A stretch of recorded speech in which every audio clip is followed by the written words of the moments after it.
या निवडणुकीत मी माझ्या खिशातले जर विचारात घेतला असा तर 2.25 ते 2.5 लाख रुपये खर्च केलेले आहेत। उर्वरित सगळे पैसे हे तमाम जनतेनं, कुणी 5,000 दिले, कुणी 2,000 दिले, कुणी 500 दिले, कुणी 1,000 दिले, म्हणजे ज्याच्या ज्याच्या कुवतीप्रमाणे की मी बाबा ही निवडणुकीत माझं काहीतरी योगदान असावं।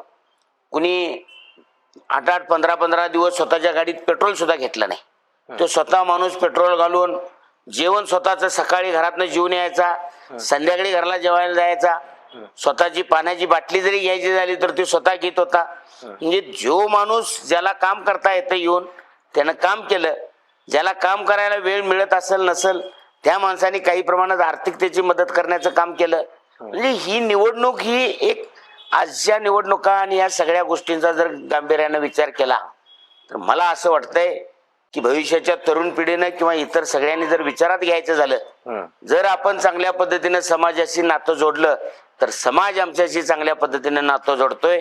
ज्या पद्धतीची लोकशाहीची आज समाजात व्याख्या केली जात आहे ही व्याख्या माझ्या निवडणुकीला लागू पडत नाही।